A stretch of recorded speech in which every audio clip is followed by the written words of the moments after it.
गले और छाती से जुड़ी हुई खांसी एक बीमारी है, कफ। इसकी सबसे अच्छी दवा एक तो हल्दी है, दूध में हल्दी डाल के पीजिए, ये बहुत अच्छी दवा है। दूसरा, हल्दी को शहद मिला के चाटिए, ये खांसी की बहुत अच्छी दवा है।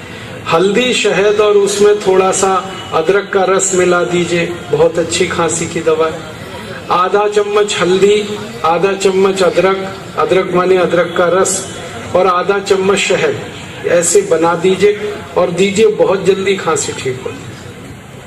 और हमारे घर में कई बार ऐसी हालत होती है कि खांसते खांसते चेहरा लाल हो जाए, ऐसी खांसी में बहुत अच्छी दवा है, आधा चम्मच अदरक का रस लीजिए, आधा चम्मच पान का रस लीजिए, पान जो हम खाते हैं, और आधा चम्मच शहद, ये तीनों को हल्का गर्म करके ले लीजिए, तो खतरनाक खांसी बहुत जल्दी ठीक होती है।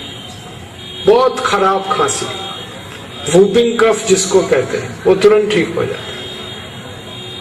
और एक खांसी की दवा है, अनार के रस को गर्म करके पीना, ये खांसी को बहुत जल्दी ठीक करता है। और एक अच्छी दवा है, अमरूद है ना, अमरूद, इसको गर्म करके खाना, ये तुरंत खांसी को ठीक करता है। ठंडा अमरूद खाए माने कच्चा, ताजा, तो ये खांसी बढ़ा देता है। लेकिन इसी अमरूद को सेक लो आग पर, फिर खाओ, तुरंत खांसी खत्म करता है। और खांसी की एक दवा है, काली मिर्च, गोल मिर्च, इसको मुंह में डाल लो, चूस लो, खांसी ठीक हो जाती है। अदरक का छोटा टुकड़ा मुंह में चूसो, खांसी ठीक हो जाती है।